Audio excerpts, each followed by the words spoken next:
Oitava aula do quinto módulo, última aula.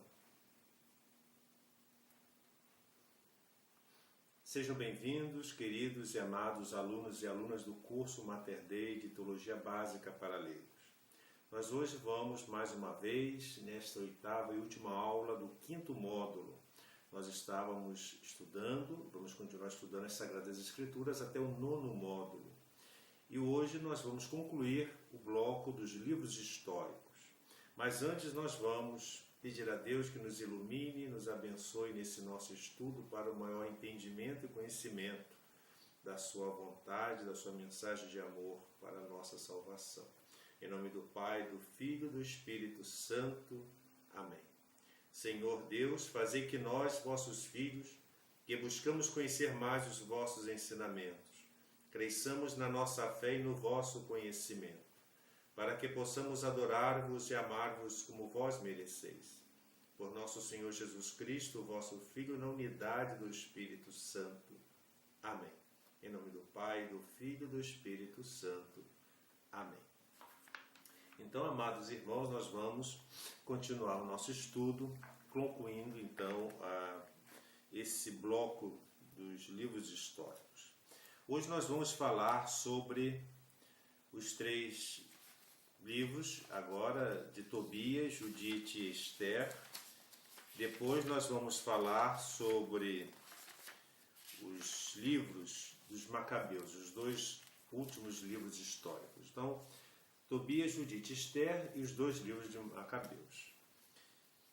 Vamos falar agora sobre os três livros. Os livros de Tobias, Judite e Esther. Vamos fazer uma introdução dos três. Por quê?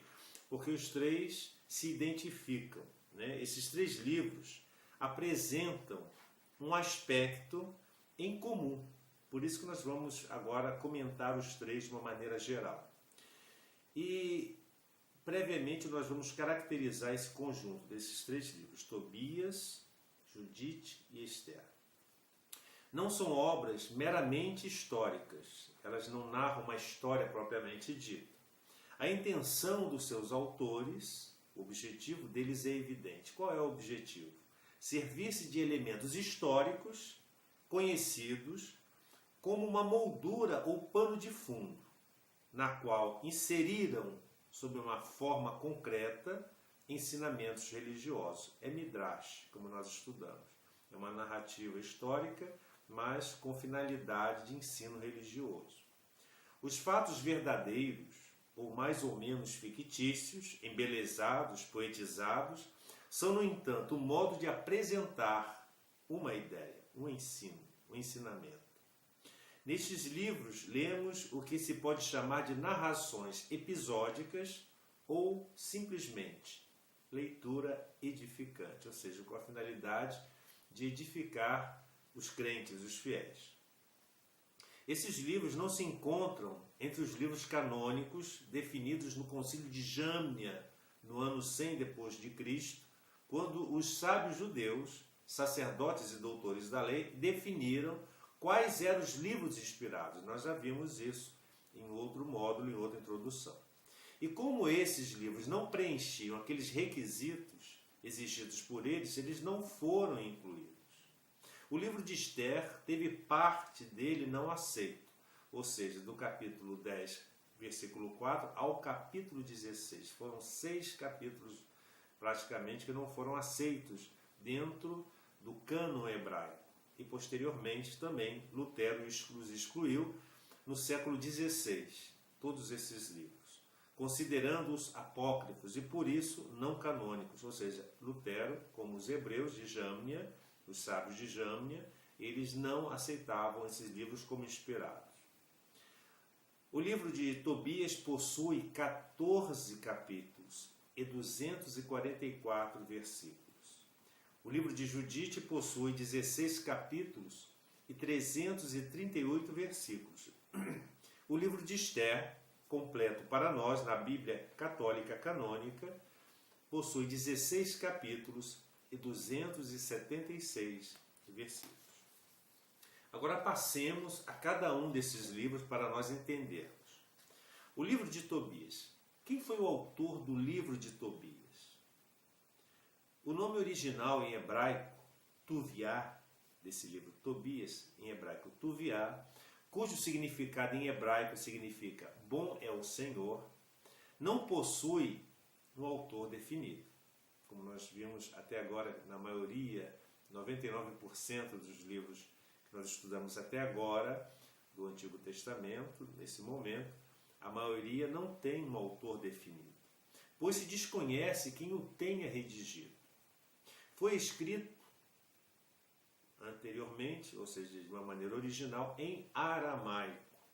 Mas na versão grega da Septuaginta, ou seja, dos 70, era chamado de Tobit, esse livro, né? Toviá, Tobit.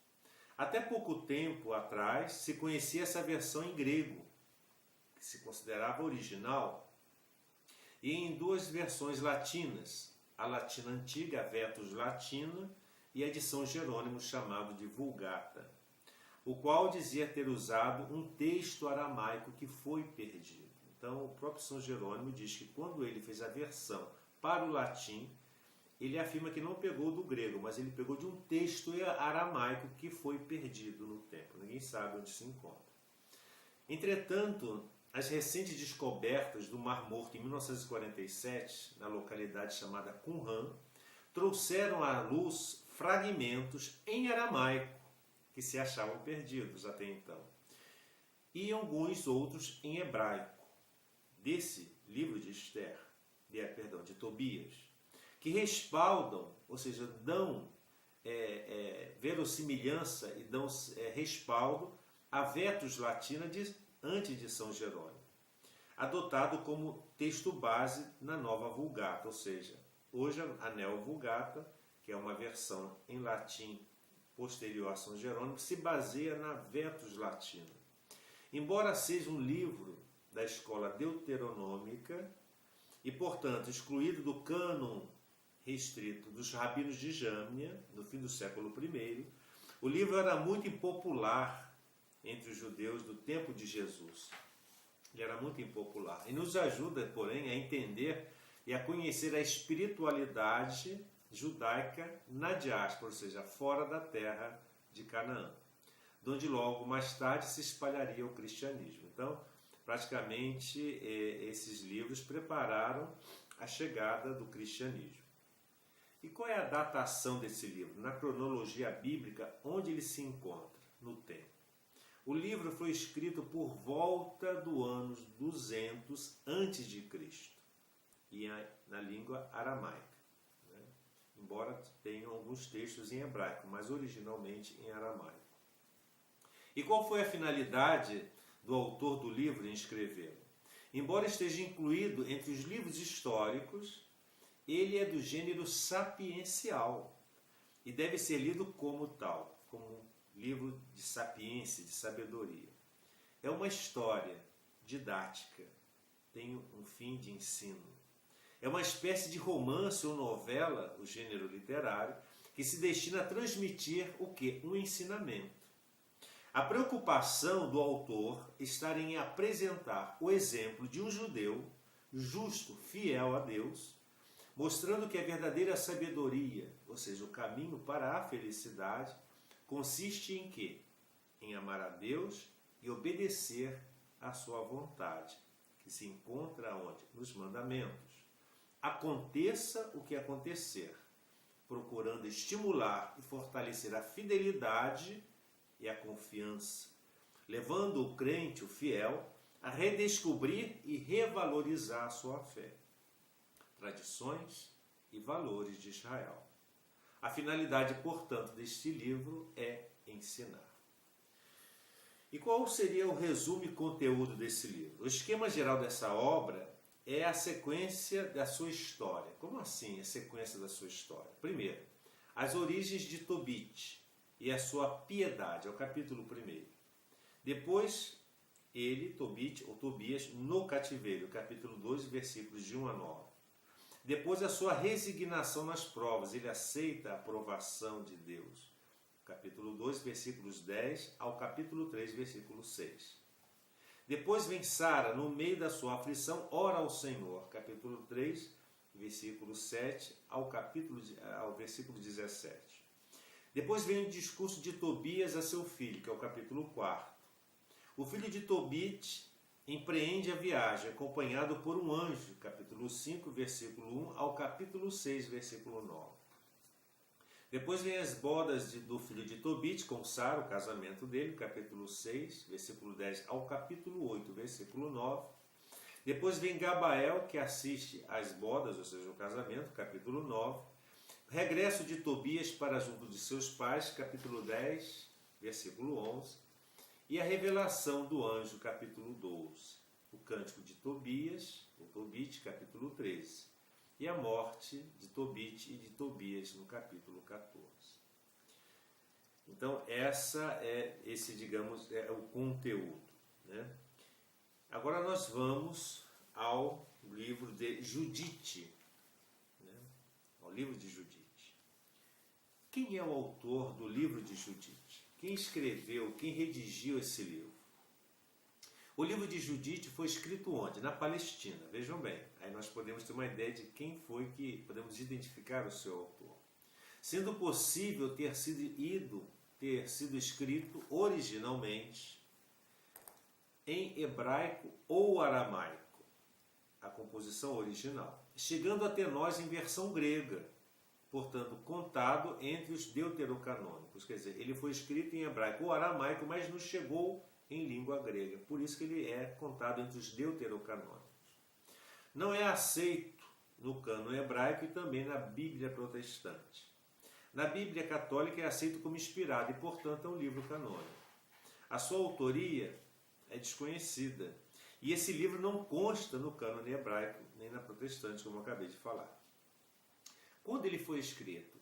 Quando e onde ele se encontra na cronologia bíblica?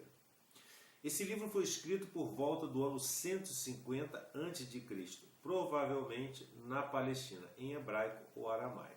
Então, fica esclarecida a datação desse livro.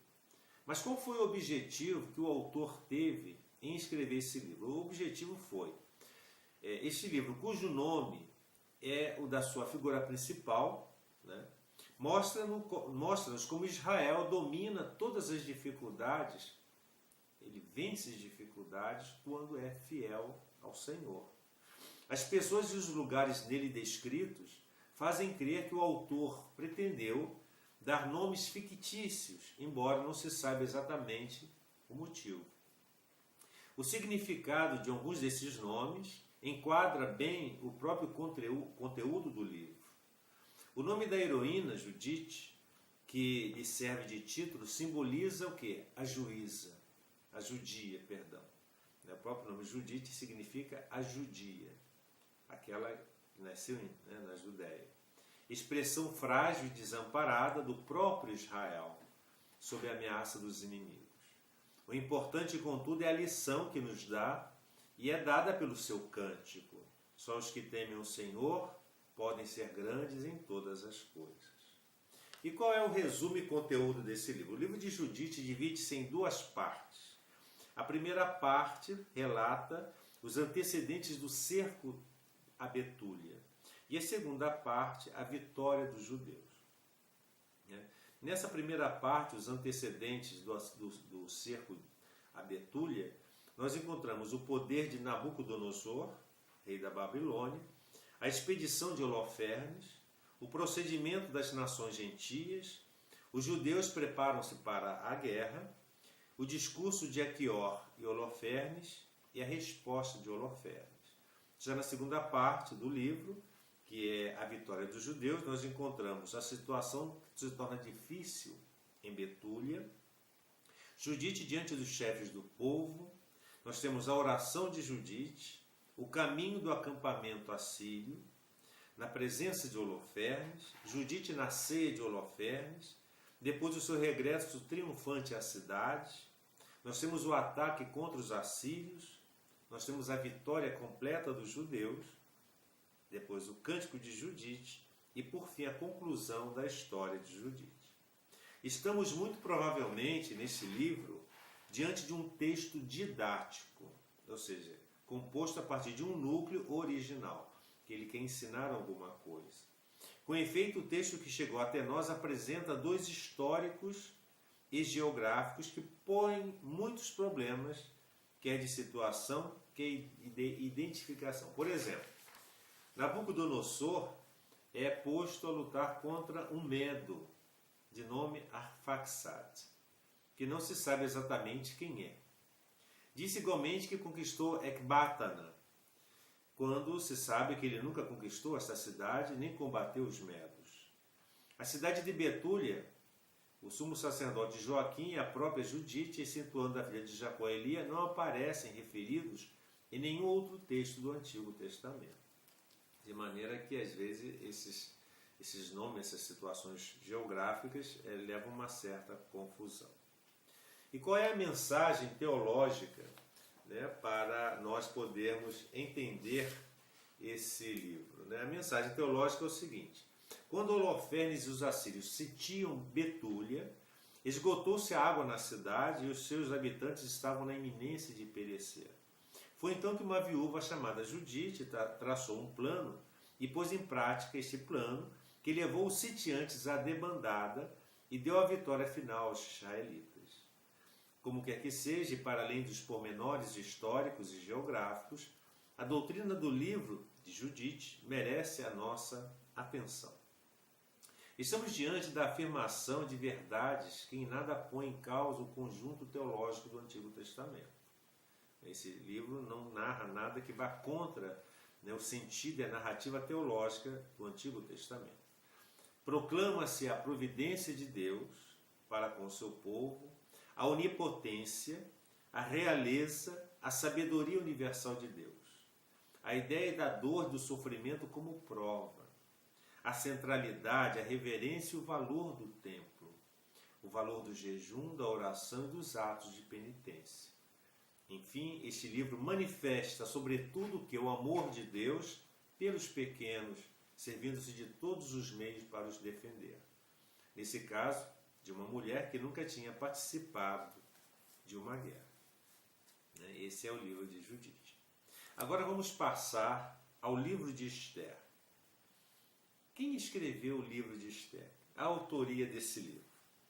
O livro de Esther não revela especificamente o nome do seu autor, que é desconhecido. O livro chega até nós em duas formas. Quais são essas formas? A forma mais curta, que está em hebraico, que certamente é o mais original, que data provavelmente do século IV a.C., e uma forma maior, uma forma mais ampliada, que está em versão grega dos 70, ou seja, dos Septuaginta, considerada canônica pela Igreja Católica. Então, a história mais ampla é considerada para nós canônica, inspirada por Deus. Já a parte menor, que são 10 capítulos, eles não são considerados canônicos. Os acréscimos da versão grega são do fim do século II a.C. Então, na Bíblia hebraica, uma versão menor, ela é considerada, portanto, não é considerada inspirada pelos hebreus, nem pelos protestantes. Essa primeira parte é considerada, inspirada. A segunda parte, né, os outros 6 capítulos é que não são consideradas inspiradas, porque elas só são encontradas na versão grega, quando ela está ampliada, além dos 10 mais 6 capítulos. Então, esses 6 capítulos não são considerados inspirados pelo cânon hebraico. Eles excluem esses últimos 6 capítulos, que nós adotamos como inspirados, porque estão na Bíblia Septuaginta na versão grega. Mas os protestantes também tiraram esses 6 capítulos últimos. Na tradução da Vulgata, feita por São Jerônimo no século IV depois de Cristo, diretamente do hebraico e do aramaico, ele, quando fez a versão para o latim, ele não pegou do grego, da Septuaginta, ele pegou direto do hebraico e do aramaico, ou seja, o Antigo Testamento original, e complementada por ele com os textos traduzidos do grego. Ele foi lá na Septuaginta, pegou aqueles 6 capítulos rejeitados pelos hebreus, e ele pegou e traduziu e suplementou, ele acrescentou, né?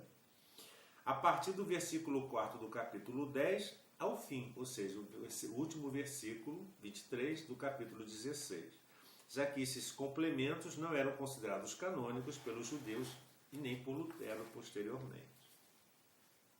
Qual a datação? Quando foi redigido, pelo menos a compilada e a última redação desse livro? Onde a data, mais ou menos, dentro da situação da cronologia? A sua cronologia data provavelmente do fim do período persa, ou seja, 350 a.C. Embora o tema da perseguição leve alguns a situá-lo no tempo de Antíoco Epífanes, ou seja, em 170 a.C. Então há uma controvérsia em relação a essa datação. E qual a finalidade? Por que foi escrito o livro de Esther? A finalidade do livro de Esther é mostrar o quê? A providência de Deus, especialmente no que diz respeito ao seu povo escolhido, que é Israel. O livro de Esther, portanto, registra a instituição da festa do Purim e a obrigação da sua observação permanente. Esse livro era lido durante essa festa para comemorar o quê? A grande libertação da nação judaica causada por Deus através de Esther. Os judeus ainda hoje leem esse livro de Esther durante o Purim.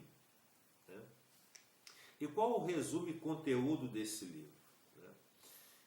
O livro de Esther pode ser dividido em 3 seções principais. Quais são essas 3 seções os quais nós podemos dividir o livro de Esther? Primeiro, que vai do capítulo 1, versículo 1, ao capítulo 2, versículo 18. Esther substitui a rainha Vasti, que era a esposa, né, do rei que despojou Esther. Depois, a segunda seção vai do capítulo 2, versículo 19, ao capítulo 7, versículo 10, quando Mardoqueu derrota Amã, que era o vizir, o governador do rei.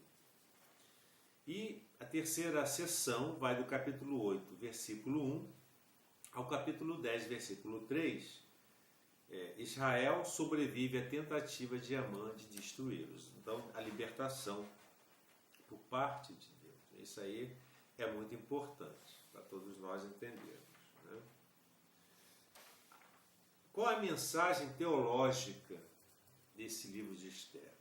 É sobretudo na teologia que se nota a diferença mais sensível entre o texto hebraico e os textos em grego. Né? Há uma diferença do ponto de vista mais teológico.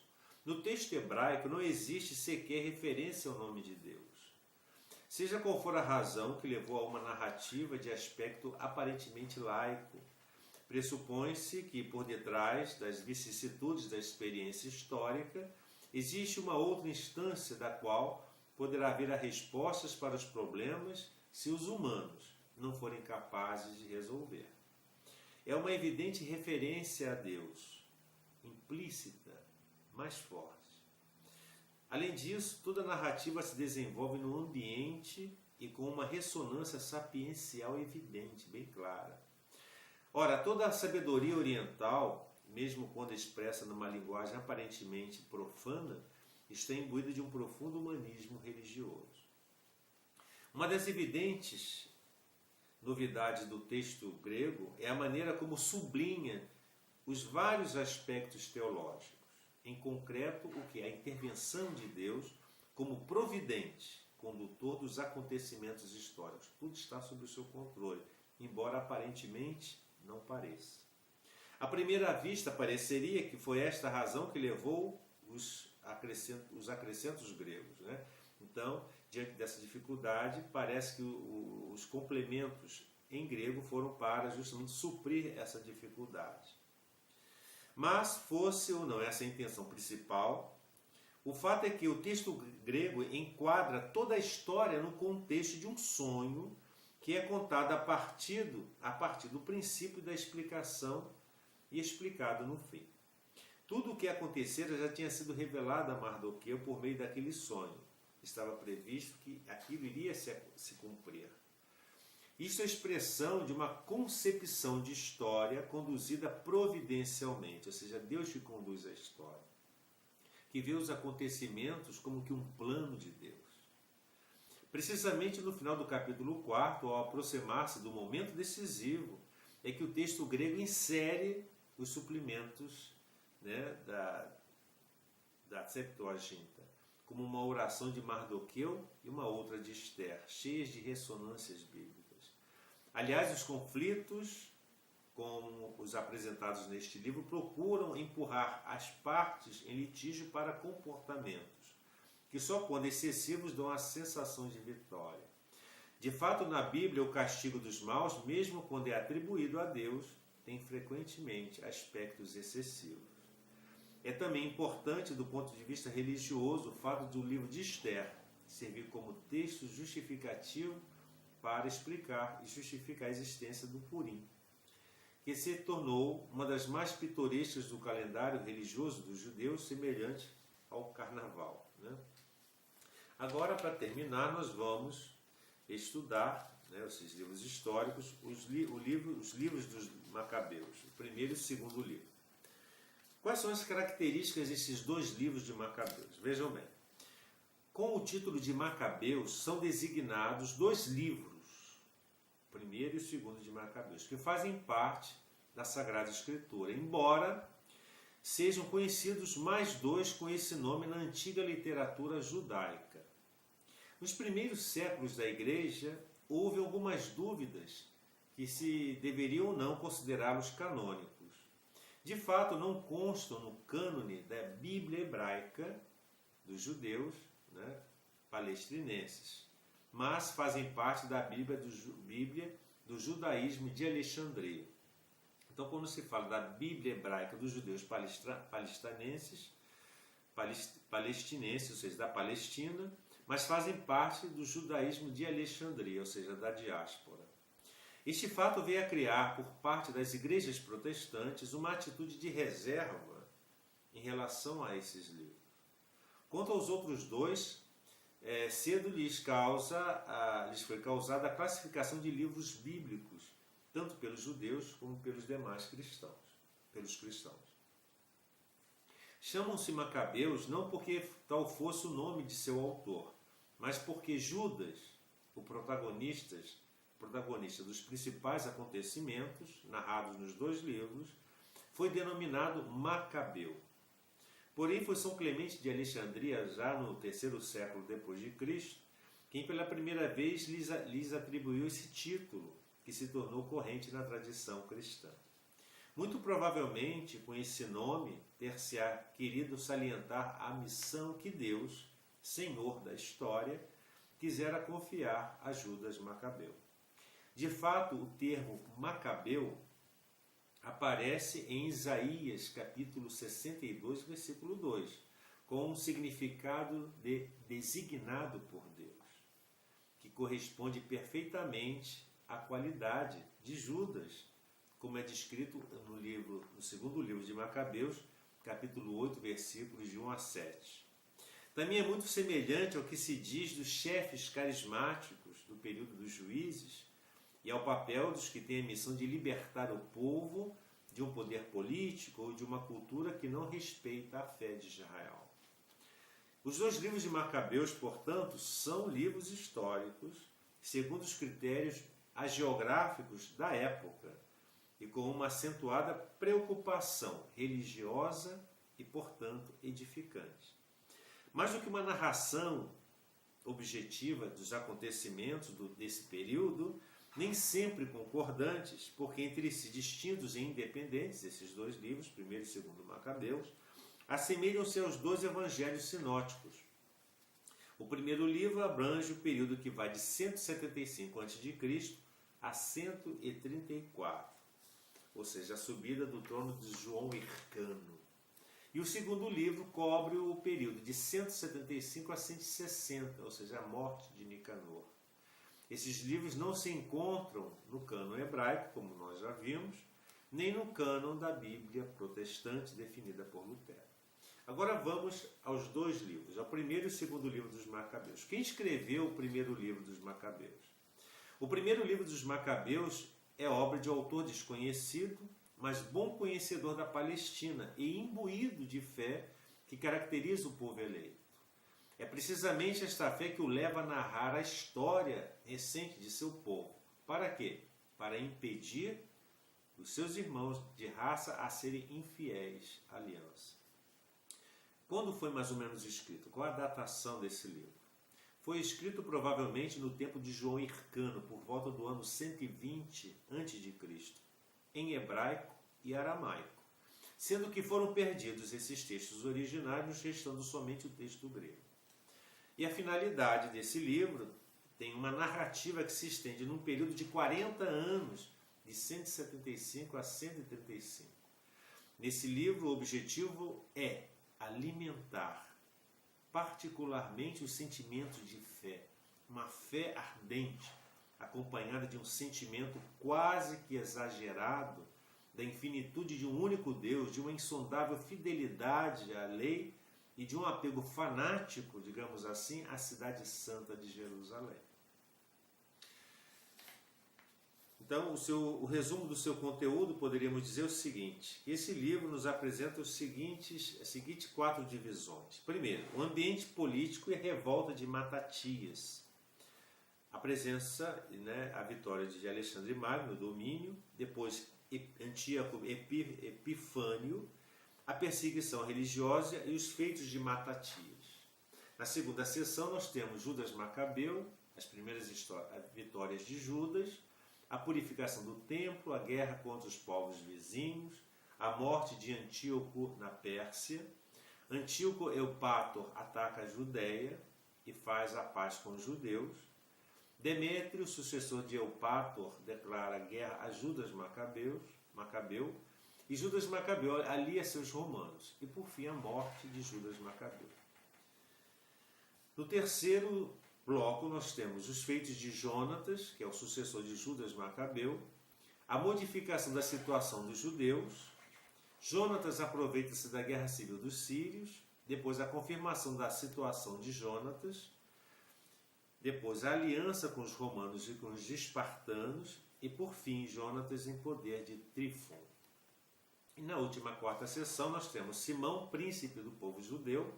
Simão procura resgatar seu irmão, depois Simão assegura a liberdade de seu povo. Simão depois é aclamado príncipe do povo judeu. E por fim, Antíoco Sidetes volta-se contra os judeus e no final a morte de Simão. E qual seria a mensagem teológica? A obra desse primeiro livro de Macabeus revela o quê? Revela a índole antiga, da antiga literatura hebraica, em estilo simples e conciso, elegante e nervoso no seu conjunto, mas às vezes se alonga em lamentações, descrições e júbilos de colorido poético. Também essas recolhidas com reservas, embora das fontes orais ou escritas das quais o autor se serviu. Escreveu em hebraico, mas o original, que São Jerônimo ainda conseguiu ter em mãos, perdeu-se. Para nós, ocupa-lhe o lugar uma antiquíssima versão grega. O espírito que perpassa toda essa narração do primeiro livro de Macabeus é um apego fervoroso à religião tradicional e à santa lei de Deus, com cordial adesão à dinastia sacerdotal que havia restituído a liberdade religiosa e civil ao povo hebreu. A intervenção divina nessa narrativa é notória e marcante em todo o livro. Não obstante, nunca se leu o nome de Deus ou Senhor. Em substituição, o autor sagrado emprega uma dúzia de vezes o vocábulo céu. Nota-se especialmente em capítulo 4, versículo 24, a antífona ou estribilho tão frequente nos Salmos e em outros livros. É uma forma de religioso respeito para com o augusto nome de Deus, que não se falava em vão, que passou também para a linguagem do Novo Testamento. Em conjunto, pelas suas eminentes qualidades históricas, literárias e religiosas, este primeiro livro de Macabeus é tido como justiça, como uma pérola do cânon católico da Sagrada Escritura. E para finalizar esse último bloco dos livros históricos, nós vamos falar sobre o segundo livro de Macabeus. A autoria também é desconhecida, mas bom conhecedor igualmente da Palestina. Foi escrito por um judeu que cuidadosamente resumiu num escrito não inspirado. Esse que redigiu o segundo livro de Macabeus, ele se serviu de um escrito histórico não inspirado, da tradição hebraica, que essa versão pertencia a Jasão de Cirene, do ano 160 a.C. Não é com facilidade que se poderia supor a continuação do primeiro livro de Macabeus. Nem tem o mesmo autor, são dois autores diferentes. De comum entre os dois existe apenas o clima de perseguição à fé, orquestrada igualmente pelos Seleucidas, embora narrada de um modo menos histórico, mas sempre com finalidade edificante. Mas convém ter em conta o que se disse na introdução desses dois livros de Macabeus ainda há pouco, quando o seu nome é a sua classificação como livro bíblico. Né? Quando foi a datação? Onde se citou na cronologia bíblica esse livro, segundo Macabeus? Foi escrito em grego por volta do ano 100 a.C. Qual era a finalidade desse livro? O escopo dessa obra, o objetivo, a finalidade, antes de tudo, é edificação religiosa. São narrações mais episódicas do que históricas. Apresenta os personagens como heróis da fé. Sua finalidade imediata é avivar o sentimento patriótico dos judeus que residiam em Alexandria, no Egito, né, na diáspora. E qual seria o resumo e conteúdo desse livro? A forma atual do livro poderá se resumir no seguinte esquema, vejam bem. Teria 3 sessões, 4 sessões na realidade. A primeira sessão é uma primeira carta, depois uma segunda carta e depois um prefácio do autor. Na segunda sessão nós temos as causas da rebelião dos Macabeus, a preservação do templo, Onias Pontífice, as matanças de Antíoco em Jerusalém, a perseguição religiosa e o martírio dos 7 irmãos. Na segunda sessão nós temos a rebelião dos Macabeus, as primeiras vitórias dos Macabeus e a morte de Antíoco e a purificação do templo. Na terceira sessão nós temos campanhas militares de Judas Macabeus, as novas vitórias de Macabeus sobre os povos vizinhos, a guerra e paz entre Antíoco Eupátor e Judas Macabeu, Demétrio, rei da Síria, declara guerra ao Macabeu, e Nicanor, general dos sírios, é vencido por Judas Macabeu. E por fim o epílogo desse livro, considerações do autor. E qual é a mensagem teológica para concluir esse estudo do segundo livro Macabeus? Dado o objetivo e obra da lei, como expressão da aliança, e o templo são os pontos de referência da fé. A lei e o templo são referências da fé hebraica de Israel. A necessidade de revigoramento, avivamento, para não se deixar absorver pela pressão da nova cultura opressora. Por isso, ao lado daqueles que por debilidade ou oportunismo sociopolítico renegam a fé, o autor coloca os que se refugiam em Deus e vão para o campo de batalha, apoiados nas armas da oração, do jejum e da leitura da Bíblia. Neste quadro de fé, no Deus da aliança, que protege os que morrem por ela em vez de o renegar, surgem alguns ensinamentos desenvolvidos depois no cenário da revelação. É o caso dos anjos, como agentes de Deus para executar o seu projeto. Nós temos do valor da oração dos vivos para conseguir que Deus dê o perdão dos mortos, dos pecados dos mortos, dos defuntos, bem como o valor da intercessão dos santos que estão na outra vida, em favor dos que ainda peregrinam nessa terra. Nós temos também a questão da ressurreição dos fiéis. Nós temos também a questão da retribuição depois da morte, tanto para os fiéis como para os que fizeram mal ao povo, pois Deus dará a cada um segundo o que tiver merecido. Então, agora, nesse momento, nós concluímos o nosso quinto módulo com essa última aula desse oitavo vídeo, e concluímos também os livros históricos. No nosso próximo estudo agora, no módulo 6, nós vamos estudar os livros sapienciais, os livros proféticos e a introdução ao Novo Testamento. Então, o módulo 6 vai ser um módulo muito condensado, né? Desculpem, nos perdoem se nós estamos correndo muito, mas são 73 livros, né? E esse curso não seria dado em 2 anos, ou seja, em 16 meses. Seriam necessários os 2 anos, os 4 anos, né? 12, 24, 48 meses de estudos diários, né? Nós aqui são 2 horas por semana praticamente, são 8 horas por mês, mas pelo menos nós estamos tentando dar a vocês, alunos e alunas do nosso curso, uma visão católica do estudo da Bíblia, referências, porque nas apostilas que nós vamos entregar a vocês, vem tudo isso que eu falei e algo mais, né, mais extenso, é mais prolixo. A apostila ela ainda traz a bibliografia para vocês, né, poderem consultar e estudar. E o que é mais importante é a nossa recomendação. Leiam a Bíblia. Leiam acompanhando a nossa apostila. Leiam acompanhando esses vídeos. Leiam acompanhando as notas de rodapé das Bíblias católicas, que nós já indicamos, que é a base do nosso estudo e da nossa fé católica. Leia os livros indicados na nossa bibliografia. Isso tudo é importante para que possamos ter toda uma formação bem fundamentada, bem firme da nossa fé. E que para que o reino de Deus seja implantado.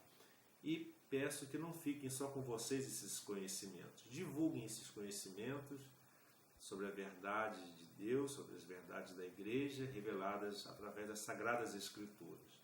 Tudo isso para a implantação do reino de Deus, que nós somos, nesse tempo da Igreja, responsáveis em difundir, em virtude do nosso batismo.